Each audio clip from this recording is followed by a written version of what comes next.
Friends good morning, welcome to my YouTube channel. ಎಲ್ಲರೂ ಹೇಗಿದ್ರೆ ನಾನು ಚೆನ್ನಾಗಿದ್ದೀನಿ. ಇವತ್ತು ಶನಿವಾರ ಬೆಳಗ್ಗೆನೇ ವ್ಲಾಗ್ ಸ್ಟಾರ್ಟ್ ಮಾಡ್ಕೊಳ್ತಾ ಇದ್ದೀನಿ. ಇವತ್ತು ನನಗೆ ಆಫೀಸ್ ಇಲ್ಲ ಫ್ರೆಂಡ್ಸ್. ಇವತ್ತು ಸೆಕೆಂಡ್ ಸ್ಯಾಟರ್ಡೆ ಆಗಿರೋದ್ರಿಂದ ಕೆಲಸ ರಜಾ ಇದೆ. ಸೊ ಹಾಗಾಗಿ ಈಗ ಎದ್ದು ರೆಡಿ ಆಗಿದ್ದೀನಿ ಫಸ್ಟು. ಸೊ ಇವತ್ತು ದೇವರೆಲ್ಲ ತೆಗಿಬೇಕಲ್ಲ, ಸೊ ಅದಕ್ಕೋಸ್ಕರ ಫಸ್ಟ್ ನಾಷ್ಟ ಮಾಡ್ಕೊಂಬೇಡ ಅಂತ, ಯಾಕಂದರೆ ನಮ್ಮ ಮನೆಯವರು ಇವತ್ತು ಕೆಲ್ಸಕ್ಕೆ ಹೋಗ್ತಾಯಿದ್ದಾರೆ. ಸೊ ಫಸ್ಟು ಅವ್ನು ನಾಷ್ಟ ಮಾಡಿ ಕೆಲ್ಸಕ್ಕೆ ಕಳಿಸ್ಬೇಡ. ಆಮೇಲೆ ಇವತ್ತು ರಕ್ಷಾಬಂಧನ ಆಗಿರೋದ್ರಿಂದ ಒಂದು ಸ್ವಲ್ಪ ಜನಕ್ಕೆ ರಾಖಿ ಕಟ್ಟಬೇಕು ಅಂದ್ಕೊಂಡಿದ್ದೀನಿ. ಸೊ ರೆಡಿಯಾಗಿ ಹಾಗೆ ನಮ್ಮ ಮನೆಯವ್ರ ಜೊತೆ ಹೋಗಬೇಕು. ಸೊ ಬನ್ನಿ ಬೇಗ ನಾಷ್ಟ ಮುಗಿಸ್ಕೊಂಡು ಹೋಗಿ ರಾಖಿ ಕಟ್ಬಿಟ್ಟು ಬಂದು ಆಮೇಲೆ ದೇವ್ರದೆಲ್ಲ ತೆಗಿಯೋಣ. ಸೊ ಫ್ರೆಂಡ್ಸ್, ಬೆಳಗ್ಗೆ ನಾಷ್ಟಕ್ಕೆ ಬಂದುಬಿಟ್ಟು ಡ್ರೈ ಫ್ರೂಟ್ಸು ಬನಾನಾ ಹಾಕಿ ಮಿಲ್ಕ್ ಶೇಕ್ ಮಾಡ್ಕೊಳ್ತಾ ಇದ್ದೀನಿ. ಫಸ್ಟು ಡ್ರೈ ಫ್ರೂಟ್ಸ್ನ ಹಾಕ್ಕೊಂಡು ಚೆನ್ನಾಗೆ ಮಿಕ್ಸ್ ಮಾಡ್ಕೊಳ್ಬೇಕು. ಆಮೇಲೆ ಬನಾನಾ ಮತ್ತು ಸಕ್ಕರೆ ಹಾಕ್ಕೊಂಡು ಅದನ್ನು ರುಬ್ಕೊಳ್ತಾ ಇದ್ದೀನಿ. ನೋಡಿ, ಈ ಥರ ನುಣ್ಣಗಾಗುತ್ತೆ. ಆಮೇಲೆ ಹಾಲು ಹಾಕ್ಕೋಬೇಕು ಫ್ರೆಂಡ್ಸ್. ಹಾಲು ಎಷ್ಟು ಬೇಕಾದರೂ ಹಾಕ್ಕೋಬೋದು. ನಿಮಗೆ ಸ್ವಲ್ಪ ಬೇಕಂದರೆ ಸ್ವಲ್ಪ ಹಾಕ್ಕೊಂಡು ಮಾಡ್ಕೊಬೋದು, ಗಟ್ಟಿ ಆಗುತ್ತೆ. ಜಾಸ್ತಿ ತೆಳ್ಳೆ ಬೇಕಂದರೆ ಜಾಸ್ತಿ ಹಾಲು ಹಾಕ್ಕೊಂಡು ಮಾಡ್ಕೊಳ್ಬೋದು. ಸೊ ಮಿಲ್ಕ್ ಶೇಕ್ ರೆಡಿಯಾಗಿದೆ. ಸೊ ಈಗ ರೆಡಿಯಾಗಿ ರಾಖಿ ತೊಗೊಂಡು ಹೋಗ್ತಾ ಇದ್ದೆ ಫ್ರೆಂಡ್ಸ್. ಚಪ್ಪಲಿ ಕಿತ್ತೋಯ್ತು. ಸೊ ಹಾಗೆ ಚಪ್ಪಲಿ ಅಂಗಡಿಗೆ ಹೋಗಿ ಚಪ್ಪಲಿನೂ ತೊಗೊಂಡು ಹಾಗೆ ಸ್ವೀಟ್ಸ್ ಬೇಕಲ್ವಾ ಫ್ರೆಂಡ್ಸ್, ಸ್ವೀಟ್ಸ್ ತೊಗೊಳ್ಳೋಣ ಅಂತ ಹೋಗ್ತಾ ಇದ್ದೀವಿ. ಈಗ ಎಲ್ಲಿ ಸ್ವೀಟ್ಸ್ ತೊಗೊಳ್ಳೋದು ಅಂತ ಗೊತ್ತಾಗಿರಲಿಲ್ಲ. ಇಷ್ಟೇ ನಾನು ಸ್ವೀಟ್ ಬಂದು ಮನೆಯಲ್ಲೇ ಮಾಡ್ತಿದ್ದೆ. ಈಗ ಟೈಮ್ ಇರಲಿಲ್ಲ, ಯಾಕಂದರೆ ನೆನ್ನೆ ಹಬ್ಬ ಬಿದ್ದಿದ್ದರಿಂದ ನನಗೆ ತುಂಬ ಕೆಲಸಗಳಿತ್ತು. ಹಾಗಾಗಿ ಸ್ವೀಟ್ ಮಾಡೋದಕ್ಕೆ ಆಗಿರಲಿಲ್ಲ. ಸೊ ಆಮೇಲೆ ಸ್ವೀಟ್ ಅಂಗಡಿಗೆ ಹೋದೆ, ಬೇಕ್ರಿಗೆ ಹೋಗಿ ಅಲ್ಲಿ ಒಂದು ಸ್ವಲ್ಪ ಸ್ವೀಟ್ಸ್ ಎಲ್ಲ ತೊಗೊಂಡು ಫೈನಲಿ ರಾಖಿ ಎಲ್ಲ ಕಟ್ಟಿದ್ದಾಯಿತು ನನ್ನ ಹಸ್ಬೆಂಡ್ ಫ್ರೆಂಡ್ಸ್ಗೆ. ಆಮೇಲೆ ಫ್ಯಾಮಿಲಿ ಮಾಲ್ಗೆ ಒಂದು ಸ್ವಲ್ಪ ಹೋಗಬೇಕಿತ್ತು ಫ್ರೆಂಡ್ಸ್. ಆಮೇಲೆ ಟೈಮ್ ಇರಲಿಲ್ಲ. ಆಮೇಲೆ ಮನೆಗೆ ಬಂದುಬಿಟ್ಟು ಎಲ್ಲ ರೆಡಿ ಮಾಡಿದ್ದೆಲ್ಲ ತೆಗಿತಾ ಇದ್ದೀನಿ. ಸೊ ಇದನ್ನೆಲ್ಲ ಯಾವುದಾದ್ರು ಗಿಡದ ಮೇಲೆ ಹಾಕಬೇಕು, ಇಲ್ಲ ಹರಿಯೋ ನೀರಲ್ಲಿ ಹಾಕಬೇಕು ಅಂತ ಅಂತಾರೆ. ಹರಿಯೋ ನೀರಿಲ್ಲೆಲ್ಲೂ ಇಲ್ಲ. ಸೊ ಹಾಗಾಗಿ ನಾನು ಗಿಡದ ಹತ್ರನೇ ಹಾಕ್ಬಿಡ್ತೀನಿ. ನಮ್ಮ ಮನೆ ಹತ್ರ ಎಕ್ಕದ ಗಿಡ ಇದೆ, ಸೊ ಅಲ್ಲೇ ಹಾಕ್ಬಿಡ್ತೀನಿ. ಫಸ್ಟು ಹಣ್ಣುಗಳೆಲ್ಲ ತೆಗೆದುಬಿಟ್ಟೆ. ಆಮೇಲೆ ಇದೆಲ್ಲ ಮಾಡೋಕ್ಕೆ ಎಷ್ಟು ಟೈಮ್ ತೊಗೊಳುತ್ತೋ, ಇದೆಲ್ಲ ಕ್ಲೀನ್ ಮಾಡೋದಕ್ಕೂ ಅಷ್ಟೇ ಟೈಮ್ ತೊಗೊಳುತ್ತೆ. ನನಗಂತೂ ಸಾಕಾಗೋಯಿತು. 1 hour ತೊಗೊಂಡೆ ಫ್ರೆಂಡ್ಸ್ ಇದನ್ನೆಲ್ಲ ನಾನು ಮಾಡೋದಕ್ಕೆ. ಟೈಮ್ ಬಂದು 10:45 11 ಗಂಟೆ ಆಗೋಗಿತ್ತು ನಾನು ಇದನ್ನೆಲ್ಲ ಮುಗಿಸೋಷ್ಟರಲ್ಲಿ. ಮನೇಲಿದ್ದರೆ ನಾಷ್ಟ ಮಾಡೋದು ಟೈಮ್ ಬಂದು ಇಷ್ಟೇ ಆಗುತ್ತೆ ಫ್ರೆಂಡ್ಸ್. ಯಾವಾಗಲೂ ಕೆಲಸಕ್ಕೆ ಹೋದರೆ ಮಾತ್ರ ಡೈಲಿ 8:30 9 ಗಂಟೆಗೆಲ್ಲ ನಾಷ್ಟ ಮಾಡಿಬಿಡ್ತೀವಿ. ಇಲ್ಲ ಅಂದರೆ ಮನೇಲಿದ್ದರೆ ನೋಡಿ ಈ ಥರ 10:45 11 ಗಂಟೆ ಆಗುತ್ತೆ ನಾಷ್ಟ ಮಾಡೋಷ್ಟರಲ್ಲಿ. ಸೊ ಇನ್ನೇನು ಮಾಡೋದಕ್ಕೆ ಆಗೋದಿಲ್ಲ ಅಂದ್ಕೊಂಡು ಎಲ್ಲ ಕ್ಲೀನ್ ಮಾಡಿಕೊಂಡೆ. ಫೈನಲಾಗಿ ಎಲ್ಲ ರೆಡಿ ಆಯಿತು, ಮನೆಯೂ ಕ್ಲೀನ್ ಆಯಿತು. ಸೊ ಫ್ರೆಂಡ್ಸ್, ಅಲ್ಲಿಗೆ ಹೋಗಿ ರಾಖಿ ಕಟ್ಟಿ ಮನೆಗೆ ಬಂದು ಎಲ್ಲ ಕ್ಲೀನ್ ಮಾಡೋಷ್ಟರಲ್ಲಿ ಈಗ ಆ ಟೈಮ್ ಬಂದು 11 ಗಂಟೆ ಆಗಿದೆ ಫ್ರೆಂಡ್ಸ್. ಈಗ ನಾಷ್ಟ ಮಾಡ್ಕೊಬೇಕು. ಸೊ ಮಧ್ಯಾಹ್ನಕ್ಕೆ ನಮ್ಮ ಮನೆಯವ್ರ ಬಾಕ್ಸಿಗೆ ಸೊಪ್ಪು ಸಾರು ಮಾಡಿದ್ದೆ ಫ್ರೆಂಡ್ಸ್, ಅದೇ ಇದೆ. ಸೊ ನಾನು 2 ಟೈಮ್ ಅದೇ ತಿನ್ಕೊಳ್ತೀನಿ, ಏನು ತೊಂದರೆ ಇಲ್ಲ. ಸೊ ತುಂಬ ಚೆನ್ನಾಗಿರುತ್ತೆ. ಮತ್ತು ನೆನ್ನೆ ಒಬ್ಬಟ್ಟು ರಸ ಮಾಡಿದ್ನಲ್ಲ ಫ್ರೆಂಡ್ಸ್, ಅದು ಒಂದು ಸ್ವಲ್ಪ ಇದೆ, ನನಗೆ ತುಂಬ ಇಷ್ಟ ಆಯಿತು. ಸೇಮ್ ನಮ್ಮ ಅಮ್ಮ ಮಾಡ್ದಂಗೆ ಬಂದಿತ್ತು. ಅದೇ ಅವ್ರು ಖಾರ ಜಾಸ್ತಿ ಇಡ್ತಾರೆ, ನಾನು ಸ್ವಲ್ಪ ಕಮ್ಮಿ ಇಟ್ಟು ಮಾಡಿದ್ದೆ, ತುಂಬ ಚೆನ್ನಾಗಿತ್ತು ಫ್ರೆಂಡ್ಸ್. ಅದೇ ಒಂದು ಸ್ವಲ್ಪ ಇದೆ. ಸೊ ಅದು ಮತ್ತು ಸೊಪ್ಪು ಸಾರು 2 ಅಡ್ಜಸ್ಟ್ ಮಾಡ್ಕೊಂಡು ತಿನ್ಕೊಳ್ತೀನಿ. ಸೊ ನಮ್ಮ ಮನೆಯವ್ರಿಗೆ ಕೆಲಸಕ್ಕೆ ಹೋಗಿದ್ದಾರೆ ಫ್ರೆಂಡ್ಸ್. ಮಧ್ಯಾಹ್ನಕ್ಕೂ ಅದೇ ಊಟ ಆಗುತ್ತೆ, ಇನ್ನೇನಿದ್ರು ರೆಸ್ಟ್ ಮಾಡೋದು. ಒಂದು ಮೂವಿ ಬಂದಿದೆ ಫ್ರೆಂಡ್ಸ್, ತಮಿಳ್ದು ಮೂವಿ, ತುಂಬ ಚೆನ್ನಾಗಿದೆ ಅಂತಂದರು. ಅದನ್ನು ಡೌನ್ಲೋಡ್ ಮಾಡ್ಕೊಂಡು ಬಂದಿದ್ದೀನಿ. ಸೊ ನಾಷ್ಟ ಮಾಡಿಬಿಟ್ಟು ಮೂವಿ ನೋಡಿ ಆಮೇಲೆ ಸಿಗ್ತೀನಿ. ಸೊ ಫ್ರೆಂಡ್ಸ್, ಈಗ ಸಂಜೆ ಮೇಲೆ ವ್ಲಾಗ್ ಕಂಟಿನ್ಯೂ ಮಾಡ್ಕೊಳ್ತಾ ಇದ್ದೀನಿ. ಒಂದು ಪ್ಯಾನ್ ಇಟ್ಕೊಂಡು ಅದಕ್ಕೆ ಒಂದು ಸ್ವಲ್ಪ ಎಣ್ಣೆ ಹಾಕಿ ಈರುಳ್ಳಿ ಶುಂಠಿ ಬೆಳ್ಳುಳ್ಳಿ ಹಾಕಿ ಫ್ರೈ ಮಾಡ್ಕೊಳ್ತಾ ಇದ್ದೀನಿ. ಸಾಂಬಾರು ಮಾಡೋಣ ಅಂತ ಹೆಸರು ಕಾಳು ಸಾಂಬಾರು ಮಾಡ್ತಾಯಿದ್ದೀನಿ ಫ್ರೆಂಡ್ಸ್. ತುಂಬ ಚೆನ್ನಾಗಿರುತ್ತೆ ಇದು. ಆಮೇಲೆ ಒಂದು ಸ್ವಲ್ಪ ಟೊಮೆಟೊ ಹಾಕ್ಕೊಳ್ತಾ ಇದ್ದೀನಿ. ಬಾಡಿ ಓವರ್ ಹೀಟ್ ಆಗಿರುತ್ತಲ್ವ ಫ್ರೆಂಡ್ಸ್, ಈ ಥರ ಸಾಂಬಾರು ಮಾಡ್ಕೊಂಡು ತಿಂದರೆ ತುಂಬ ಚೆನ್ನಾಗಿರುತ್ತೆ. ಅದರಲ್ಲೂ ಮುದ್ದೆಗಂತೂ ಈ ಸಾಂಬಾರು ತುಂಬ ಚೆನ್ನಾಗಿರುತ್ತೆ. ಆಮೇಲೆ ಒಂದು ಸ್ವಲ್ಪ ಸೋಂಪು ಮತ್ತು ಗಸಗಸೆ ಹಾಕ್ಕೋಬೇಕು ಫ್ರೆಂಡ್ಸ್. ಗಸಗಸೆ ಸ್ವಲ್ಪ ಖಾಲಿಯಾಗಿತ್ತು ಅಂತ ನಾನು ಬರೀ ಸೋಂಪು ಮಾತ್ರ ಹಾಕ್ಕೊಳ್ತಾ ಇದ್ದೀನಿ. ಸೊ ಅದೆರಡು ಹಾಕ್ಕೊಂಡ್ರೂ ಚೆನ್ನಾಗಿರುತ್ತೆ. ಸೊ ಆಮೇಲೆ ಒಂದು ಸ್ವಲ್ಪ ಧನಿಯಾ ಪುಡಿ, ಎಷ್ಟು ಬೇಕೋ ಅಷ್ಟು ಧನಿಯಾ ಪುಡಿ ಹಾಕ್ಕೊಂಡು ಸ್ಟವ್ ಆಫ್ ಮಾಡ್ಕೊಂಬಿಡ್ಬೇಕು ಫ್ರೆಂಡ್ಸ್. ಜಾಸ್ತಿ ಧನಿಯಾ ಪುಡಿ ಫ್ರೈ ಮಾಡೋಕ್ಕೆ ಹೋಗಬಾರ್ದು, ಸೀದೋಗುತ್ತೆ. ಆಮೇಲೆ ಒಂದು ಮಿಕ್ಸಿ ಜಾರ್ಗೆ ತೆಂಗಿನಕಾಯಿ ಕೊತ್ತಂಬರಿ ಮತ್ತು ಫ್ರೈ ಮಾಡಿರೋದು ಇಷ್ಟು ಹಾಕ್ಕೊಂಡು ರುಬ್ಕೊಳ್ಬೇಕು.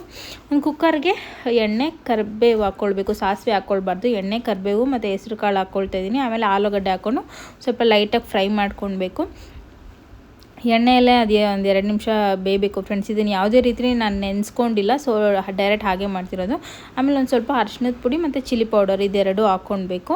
ಇದೆರಡು ಹಾಕ್ಕೊಂಡು ಚೆನ್ನಾಗಿ ಫ್ರೈ ಮಾಡಬೇಕು ಫ್ರೆಂಡ್ಸ್. ಯಾಕಂದರೆ ನಾನು ಮಸಾಲೆಗೆ ಬಂದು ಯಾವುದೇ ರೀತಿ ಖಾರ ಹಾಕಿಲ್ವಲ್ಲ, ಸೊ ಡೈರೆಕ್ಟಾಗಿ ಇದಕ್ಕೆ ಹಾಕ್ಕೊಂಡು 3 ವಿಸಿಲ್ ಕೂಗಿಸ್ಕೊಳ್ತೀನಿ. ಫ್ರೆಂಡ್ಸ್, ನೋಡಿದ್ರಲ್ಲ, ಮಧ್ಯಾಹ್ನ ಒಂದು ಒಳ್ಳೆ ಮೂವಿ ನೋಡಿ ನಿದ್ದೆ ಮಾಡಿದೆ ಫ್ರೆಂಡ್ಸ್. ಆರಾಮಾಗಿ ನಿದ್ದೆ ಮಾಡಿದೆ. ಸೊ 4 ಗಂಟೆವರೆಗೂ ನಿದ್ದೆ ಆಯಿತು. ಮಲಗಿದ್ದೆ 2 ಗಂಟೆ ಫ್ರೆಂಡ್ಸ್. 2 ಅವರ್ ಚೆನ್ನಾಗಿ ನಿದ್ದೆ ಮಾಡಿದೆ. ಆಮೇಲೆ ಎದ್ದು ಊಟ ಮಾಡಿ ಸೊ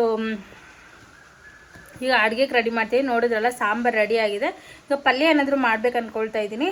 ಸೊ ಏನಕ್ಕೆ ಇಷ್ಟು ಬೇಗ ಅಡುಗೆ ಮಾಡ್ತಾಯಿದ್ದೀನಿ ಅಂದರೆ, ನನ್ನ ತಮ್ಮ ಊಟಕ್ಕೆ ಬರ್ತಾನೆ ಫ್ರೆಂಡ್ಸ್. ಯಾಕೆ ಅಂದರೆ ನಮ್ಮಮ್ಮ ಇವತ್ತು ಊರಿಗೆ ಹೋಗಿದ್ದಾರೆ. ನನ್ನ ತಂಗಿದು ಮದುವೆ ಫ್ರೆಂಡ್ಸ್, ನಾಳೆ ಮತ್ತು ನಾಳಿದ್ದು. ಸೊ ನಮ್ಮಮ್ಮ ಇವತ್ತೇ ಊರಿಗೆ ಹೋಗಿದ್ದಾರೆ. ನಾನು ಹೋಗಬೇಕಿತ್ತು. ಸೊ ನನಗೆ ನಾನಿಲ್ಲಿದ್ದರೂ ಮನಸ್ಸೆಲ್ಲ ಅಲ್ಲೇ ಇದೆ ಅನ್ನೋ ಥರ ಇದೆ. ಸೊ ಹೋಗ್ಬೇಕಿತ್ತು, ಹೋಗೋಕ್ಕಾಗಲಿಲ್ಲ. ನಾಳೆ ನಾನು ನನ್ನ ತಮ್ಮ ಇಬ್ಬರು ಹೋಗ್ತಾಯಿದ್ವಿ. ನನ್ನ ತಮ್ಮನೂ ಹೋಗಿಲ್ಲ ಅವನು. ಸೊ ನಾಳೆ ನಾನು ನನ್ನ ತಮ್ಮ ಹೋಗಿ ಬಂದುಬಿಡ್ತೀವಿ ಫ್ರೆಂಡ್ಸ್, ಅಲ್ಲೇ ಇರೋದಿಲ್ಲ. ಅವನು ಊಟಕ್ಕೆ ಬರ್ತಾನಲ್ವ, ಆ ಕಾರಣಕ್ಕೋಸ್ಕರ ಬೇಗ ಅಡುಗೆ ಮಾಡ್ತಾಯಿದ್ದೀನಿ ಫ್ರೆಂಡ್ಸ್. ಮಳೆ ಬೇರೆ ಬರ್ತಾಯಿದೆ, ಸೊ ಅವ್ನು ಬೇಗ ಬಂದು ತಿನ್ಕೊಂಡು ಹೋಗಲಿ ಅಂತ. ಅವ್ನಿಗಿನ್ನೂ ರಾಖಿ ಬೇರೆ ಕಟ್ಟಿಲ್ಲ ಫ್ರೆಂಡ್ಸ್, ಕರಿಬೇಕು ಈಗ ಫೋನ್ ಮಾಡಿ. ಸೊ ಫ್ರೆಂಡ್ಸ್, ಈಗ ಸಾಂಬಾರಿಗೆ ಇಷ್ಟೊಂದು ನೀರು ಹಾಕ್ಕೊಂಡಿದ್ದೀನಿ, ಯಾಕಂದರೆ ಇದು 3 ವಿಸಿಲ್ ಕೂಗಿಸ್ಕೊಳ್ಳೋಷ್ಟರಲ್ಲಿ ಗಟ್ಟಿಯಾಗಿ ಹೋಗುತ್ತೆ. ಸೊ ಫ್ರೆಂಡ್ಸ್, ನಮ್ಮ ಅಮ್ಮ ಮದುವೆಗೆ ಹೋಗಬೇಕಾದ್ರೆ ಬೆಳಗ್ಗೆ ದೋಸೆಗೆ ನೆನೆ ಹಾಕಿದ್ರಂತೆ, ಸೊ ಕೊಟ್ಟು ಹೋಗಿದ್ರು. ಸೊ ನಮ್ಮ ಮನೆಯವ್ರು ಇವಾಗ ಬಂದು ಹಾಕ್ಸ್ಕೊಂಡು ಬಂದಿದ್ದಾರೆ ಫ್ರೆಂಡ್ಸ್. ತುಂಬ ಇದೆ, ಇದು ಎತ್ತಕ್ಕಾಗ್ತಾಯಿಲ್ಲ ನೋಡಿ, ಜಾಸ್ತಿ ಇದೆ. ಇನ್ನು ಅವ್ರಿಗೂ ಬಂದಮೇಲೆ ಆಗುತ್ತೆ, ನನಗೂ ಆಗುತ್ತೆ. ಇದ್ರಲ್ಲಿ ನಾಳೆ ಏನೋ ಒಂದು ರೆಸಿಪಿ ಮಾಡ್ಬೇಕು ಅಂದ್ಕೊಂಡಿದ್ದೀನಿ ಫ್ರೆಂಡ್ಸ್. ನನಗೆ ತುಂಬ ಇಷ್ಟ ಆಯಿತು, ಯಾವುದೋ ಒಂದು ವೀಡಿಯೋದಲ್ಲಿ ನೋಡ್ತಾ ಇದ್ದೆ. ಸೊ ಆ ರೆಸಿಪಿ ನಾಳೆ ಮಾಡ್ತೀನಿ ಫ್ರೆಂಡ್ಸ್. ನಾಳೆ ಮದುವೆಗೆ ಹೋಗಬೇಕು, ನೋಡ್ತೀನಿ ಫ್ರೆಂಡ್ಸ್. ನಾಳೆ ಇಲ್ಲಾಂದರೆ ನಾಳಿದ್ದು ಮಾಡ್ತೀನಿ ಫ್ರೆಂಡ್ಸ್. ಎಷ್ಟು ಗಟ್ಟಿಗಿದೆ ನೋಡಿ ಫ್ರೆಂಡ್ಸ್, ಮನೇಲಿ ರುಬ್ಬಿದ್ರೆ ಇಷ್ಟು ಗಟ್ಟಿಗೆ ಬರಲ್ಲ. ಸೊ ಗಟ್ಟಿಗಿದೆ. ಇದನ್ನು ಫ್ರಿಜ್ಜಲ್ಲಿ ಎತ್ತಿಕ್ಬಿಡ್ತೀನಿ. ಫಸ್ಟು ಸ್ವಲ್ಪ ಎತ್ತಿಕ್ತೀನಿ, ಸ್ವಲ್ಪ ಈಚೆ ಕಡೆ ಇಡ್ತೀನಿ.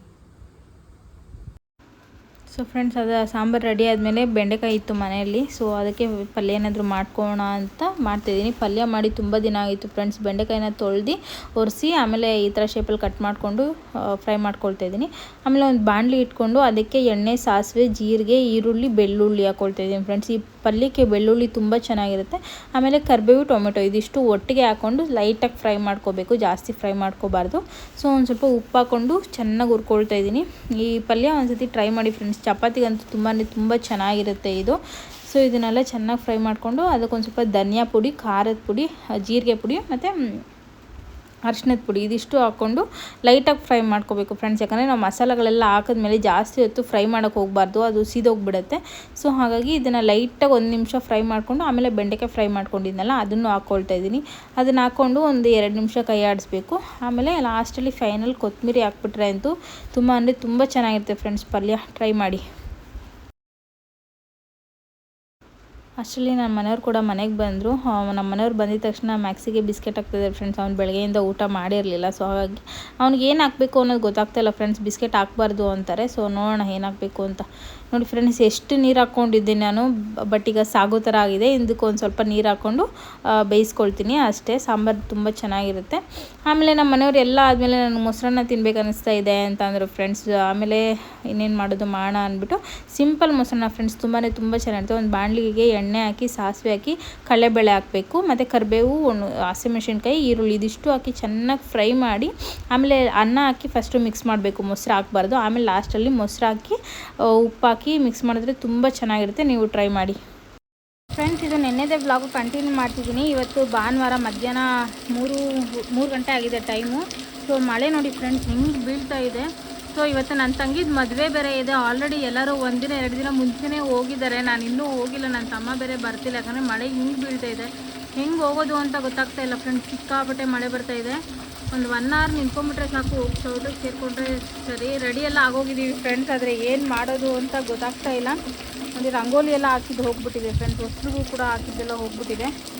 ಸೊ ಬನ್ನಿ ನೋಡೋಣ ಫ್ರೆಂಡ್ಸ್ ಎಷ್ಟೊತ್ತಿಗೆ ನಿಲ್ಲುತ್ತೆ ಅಂತ. ಗೂಗಲಲ್ಲಿ ನೋಡಿದರೆ ಒಂದು 6 ಗಂಟೆವರೆಗೂ ಮಳೆ ಕಂಟಿನ್ಯೂ ಆಗಿ ಬರುತ್ತೆ ಅಂತ ತೋರಿಸ್ತಾ ಇದೆ.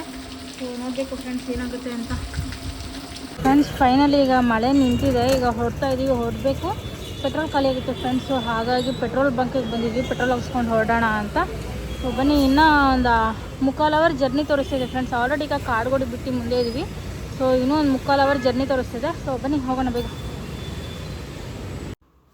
ಸೊ ಫ್ರೆಂಡ್ಸ್ ಅಂತೂ ಇಂತೂ ಚೌಟ್ರಿಗೆ ರೀಚ್ ಆದ್ವಿ. ನಾವು ಮೇನ್ ರೋಡಲ್ಲಿ ಬರಬೇಕಿತ್ತು ಫ್ರೆಂಡ್ಸ್, ಶಾರ್ಟ್ ಕಟ್ಟಲ್ಲಿ ಬಂದುಬಿಟ್ವಿ. ಸಿಕ್ಕಾಬಟ್ಟೆ ಹಳ್ಳ ದಿನ ಎಲ್ಲ ಇತ್ತು. ಸೊ ಚೌಟ್ರಿಗೆ ಬಂದರೆ ಇನ್ನೂ ಏನೂ ರೆಡಿನೇ ಆಗಿಲ್ಲ ಫ್ರೆಂಡ್ಸ್. ಮದುವೆ ಹೆಣ್ಣು ರೆಡಿ ಆಗ್ತಾಯಿದ್ದು, ಇನ್ನೂ ಡೆಕೋರೇಷನ್ಸ್ ಮಾಡ್ತಾಯಿದ್ರು. ಸೊ ಫ್ರೆಂಡ್ಸ್ ಫೈನಲಿ ಬಂದಿದ್ದೀವಿ ಇಲ್ಲಿ ಚೌಟ್ರಿ ಹತ್ರ. ಸೊ ಈಗ ಎಲ್ಲರೂ ಕೆಳಗಡೆ ಇದ್ದಾರೆ, ಶಾಸ್ತ್ರಕ್ಕೆಲ್ಲ ರೆಡಿ ಮಾಡ್ಕೊಳ್ತಿದ್ದಾರೆ. ಮದುವೆ ಹೆಣ್ಣು ನೋಡಿದ್ರೆಲ್ಲ ರೆಡಿ ಆಗ್ತಾ ಇದ್ದಾಳೆ. ಸೊ ಫ್ರೆಂಡ್ಸ್ ಇನ್ನೂ ಸ್ಟೇಜೇ ಡೆಕೋರೇಷನ್ ಏನೂ ಆಗಿರಲಿಲ್ಲ, ಕಂಪ್ಲೀಟ್ ಆಗಿರಲಿಲ್ಲ. ಸೊ ಅಷ್ಟರಲ್ಲಿ ಮದುವೆ ಹೆಣ್ಣು ಗಂಡು ಇಬ್ಬರು ರೆಡಿ ಆಗಿಬಿಟ್ಟಿದ್ರು. ಸೊ ನಮ್ಮ ಅಣ್ಣ ಮತ್ತು ನನ್ನ ತಮ್ಮ ಇಬ್ಬರು ಬಂದುಬಿಟ್ಟು ಮದುವೆ ಹೆಣ್ಣಿಗೆ ವಿಶ್ ಮಾಡ್ತಾಯಿದ್ರು ಫ್ರೆಂಡ್ಸ್. ಯಾಕಂದರೆ ಇದೇ ಲಾಸ್ಟ್ ಅಲ್ವಾ, ಆಮೇಲೆ ಸಿಗೋದಿಲ್ಲ. ತುಂಬ ದೂರ ಹೋಗ್ತಾ ಇದ್ದಾರೆ ಅವರು ಮದುವೆ ಮಾಡಿಕೊಂಡು. ಸೊ ನೋಡಬೇಕು ಫ್ರೆಂಡ್ಸ್, ಇನ್ನೂ ಶಾಸ್ತ್ರಗಳೆಲ್ಲ ಏನೋ ಮಾಡ್ತಾಯಿದ್ದಾರೆ. ಇನ್ನೂ ಅದು ಕೂಡ ಮುಗ್ದಿಲ್ಲ, ಟೈಮ್ ಆಲ್ರೆಡಿ ಆಗೋಗಿದೆ. ಸೊ ಮಳೆಯಿಂದ ಎಲ್ಲ ಲೇಟ್ ಆಗ್ತಾಯಿದೆ ಫ್ರೆಂಡ್ಸ್. ಎಲ್ಲ ಅಂದರೆ ಸಿಕ್ಕಾಪಟ್ಟೆ ಲೇಟ್ ಆಗ್ತಾಯಿದೆ. ಒಂದು ಐಟಮ್ ತಂದರೆ ಒಂದು ಐಟಮ್ ತರ್ತಿಲ್ಲ. ಹಾಗೆ ಹುಡುಗಿ ಕೂಡ ಕೆಳಗಡೆ ಬಂದಿದ್ರು. ಸೊ ಇನ್ನೂ ಇವ್ರದ್ದು ಶಾಸ್ತ್ರ ಆಗಿರೋಲ್ಲ. ಸೊ ಅದಕ್ಕೋಸ್ಕರ ಫೋಟೋಶೂಟ್ ಆದರೂ ಮುಗಿಸ್ಕೊಳ್ಳೋಣ ಅಂದ್ಬಿಟ್ಟು ಹುಡುಗ ಮತ್ತು ಹುಡುಗಿದು ಫೋಟೋಶೂಟ್ ಮಾಡಿಸ್ತಾಯಿದ್ರು. ಫಸ್ಟು ಹುಡುಗಿದು ಮಾಡಿಸ್ತಾಯಿದ್ರು, ಆಮೇಲೆ ಹುಡುಗ ಕೂಡ ಆಯಿತು. ಆಮೇಲೆ ಸ್ಟಾರ್ಟ್ ಆಯಿತು ಫ್ರೆಂಡ್ಸ್, ಫಂಕ್ಷನ್ ಸ್ಟಾರ್ಟ್ ಆಯಿತು. ಹೋಗಿ ಫೋಟೋ ಹಿಡಿಸ್ಕೊಂಡು ಊಟಕ್ಕೆ ಬಂದ್ವಿ ಫ್ರೆಂಡ್ಸ್. ಊಟ ಅಂತೂ ವೆರೈಟಿ ಊಟ ಫ್ರೆಂಡ್ಸ್. ರಾತ್ರಿ ಎಲ್ಲ ಇಲ್ಲೇ ಇರಬೇಕು ಅಂದ್ಕೊಂಡೆ ಫ್ರೆಂಡ್ಸ್. ಬಟ್ ಏನು ಮಾಡೋದು ಗೊತ್ತಾಗ್ತಿಲ್ಲ. ನಮ್ಮ ಅಣ್ಣಂದ್ರೆಲ್ಲ ಇಲ್ಲೇ ಇರು ಅಂತ ಇದ್ದಾರೆ. ಸೊ ಆದಷ್ಟು ಟ್ರೈ ಮಾಡಿದೆ ಇರೋದಕ್ಕೆ. ಸೊ ನಾನು ನಮ್ಮ ಮನೆಯವರು ಎಲ್ಲೇ ಹೋದರೂ ಇರೋದಿಲ್ಲ ಫ್ರೆಂಡ್ಸ್, ಹೋಗ್ತೀವಿ ಬಂದುಬಿಡ್ತೀವಿ ಅಷ್ಟೇ. ಸೊ ನನಗೂ ಇರೋದಕ್ಕೆ ಆಗಿಲ್ಲ ಅಲ್ಲಿ. ಸೊ 11:30 ಇಲ್ಲಿ ನಮ್ಮ ಮನೆಯವರೇ ಕ್ಯಾಬ್ ಮಾಡಿದ್ರು. ಸೊ ಹಾಗಾಗಿ ಒಬ್ಬಳೇ ಕ್ಯಾಬಲ್ಲಿ ಹೋಗ್ತಾಯಿದ್ದೀನಿ. ಹೋಗ್ಬೇಕಾದ್ರೆ ನನ್ನ ತಮ್ಮನ ಜೊತೆ ಹೋಗಿದ್ದೆ. ಸೊ ಫ್ರೆಂಡ್ಸ್, ನೋಡಿದ್ರಲ್ಲ, ಭಾನುವಾರ ಮದುವೆ ಮುಗಿಸ್ಕೊಂಡು ಬಂದೆ. ಮದುವೆ ಆದಮೇಲೆ ಕಂಟಿನ್ಯೂಸ್ ಆಗಿ 3 ದಿನ ವ್ಲಾಗ್ ಮಾಡೋದಕ್ಕೆ ಆಗಿರಲಿಲ್ಲ. ಏಕೆ ಅಂದರೆ ನಂದು ಕೆಲ್ಸಕ್ಕೆ ಹೋಗ್ತಾ ಇದ್ನಲ್ವ ಫ್ರೆಂಡ್ಸ್, ನೀವೇ ನೋಡಿರ್ತೀರ. ದಿನ ಬೆಳಗ್ಗೆ ಆದರೆ ಮನೇಲೂ ಮಾಡಿ ಕೆಲ್ಸಕ್ಕೆ ಹೋಗಿ ಬರ್ತಾಯಿದ್ದೆ. ಸೊ ಅಷ್ಟು ಕಷ್ಟಪಟ್ಟು ಅಲ್ಲಿ ಕೆಲಸ ಮಾಡಿದ್ರೂ ಸ್ಯಾಲ್ರಿ ಕೊಟ್ಟಿಲ್ಲ ಫ್ರೆಂಡ್ಸ್. ಅವ್ರಿನ್ನ ಇವತ್ತು ಬಂದು 11ನೇ ತಾರೀಕು ಆಗಿದೆ. ಸೊ 5ನೇ ತಾರೀಕು 3ನೇ ತಾರೀಕು ಎಲ್ಲರಿಗೂ ಸ್ಯಾಲ್ರಿ ಹಾಕಿದ್ದಾರೆ. ನಾವು ಒಂದು 3 ಜನ ಇದ್ದೀವಿ. ನಮ್ಮ 3 ಜನಕ್ಕೆ ಮಾತ್ರ ಇನ್ನೂ ಸ್ಯಾಲ್ರಿ ಹಾಕಿಲ್ಲ. ಕೇಳಿದ್ದಕ್ಕೆ 2 ದಿವಸದಿಂದ ಹಾಕೋದಿಲ್ಲ, ಏನು ಮಾಡ್ತಿರೋ ಮಾಡ್ಕೊಳ್ರಿ ಅಂತೆಲ್ಲ ಮಾತಾಡ್ತಾ ಇದ್ದಾರೆ.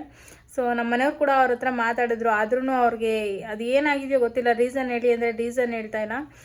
ನನಗಂತೂ 2 ದಿವಸದಿಂದ ತಲೆ ಕೆಡಿಸ್ಕೊಂಡು ತುಂಬ ಬೇಜಾರಾಗೋಗಿದೆ ಫ್ರೆಂಡ್ಸ್. ಇವತ್ತು ಹೋಗಿದ್ದೆ ಆಫೀಸ್ಗೆ, ಹೋಗಿ ಕೇಳಿದೆ.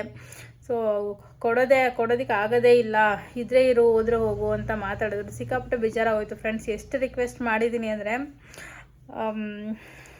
ಹೇಳೋಕ್ಕಾಗಲ್ಲ ಫ್ರೆಂಡ್ಸ್. ಸಿಕ್ಕಾಪಟ್ಟೆ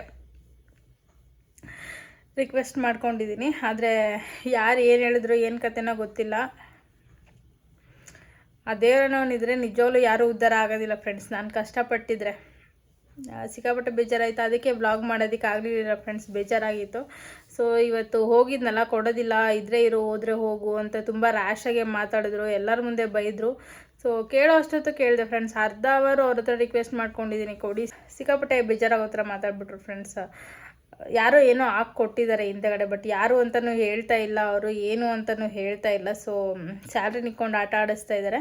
ಸೊ ನಿಜವಾಗ್ಲೂ ಉದ್ಧಾರ ಆಗೋದಿಲ್ಲ ಫ್ರೆಂಡ್ಸ್. ಒಬ್ಬರು ಹೊಟ್ಟೆ ಮೇಲೆ ಹೊಡೆದ್ಬಿಟ್ಟು ಉದ್ಧಾರ ಆಗೋದಿಲ್ಲ. ಸೊ ಅದನ್ನೇ ಹೇಳಿಬಿಟ್ಟು ಬಂದಿದ್ದೀನಿ ಡೈರೆಕ್ಟಾಗೆ. ಅದಕ್ಕೋಸ್ಕರ ಬ್ಲಾಗ್ ಮಾಡೋದಕ್ಕೆ ಆಗಿಲ್ಲ ಫ್ರೆಂಡ್ಸ್. ಸೊ ಫ್ರೆಂಡ್ಸ್, ಇವತ್ತು ಬಂದು ಮಂಗಳವಾರ ಸಂಜೆ ವ್ಲಾಗ್ ಮಾಡ್ತಿರೋದು. ಆದರೆ ನಾಳೆಯಿಂದ ಕಂಟಿನ್ಯೂ ವ್ಲಾಗ್ ಮಾಡೋದಕ್ಕೆ ಟ್ರೈ ಮಾಡ್ತೀನಿ ಫ್ರೆಂಡ್ಸ್. ಸೊ ಯಾರೂ ಬೇಜಾರು ಮಾಡ್ಕೊಬೇಡಿ ಪ್ಲೀಸ್. ಯಾರೆಲ್ಲ ವಿಡಿಯೋ ನೋಡ್ತಿರೋ ಪ್ಲೀಸ್ ಸಬ್ಸ್ಕ್ರೈಬ್ ಮಾಡಿ, ಲೈಕ್ ಮಾಡಿ, ಶೇರ್ ಮಾಡಿ, ಹಾಗೆ ಕಮೆಂಟ್ ಮಾಡಿ. ಮತ್ತು ಇಲ್ಲಿವರೆಗೂ ವಿಡಿಯೋ ನೋಡ್ಕೊಂಡು ಸಪೋರ್ಟ್ ಮಾಡ್ತಿರೋ ಎಲ್ಲರಿಗೂ ಥ್ಯಾಂಕ್ ಯು ಸೋ ಮಚ್.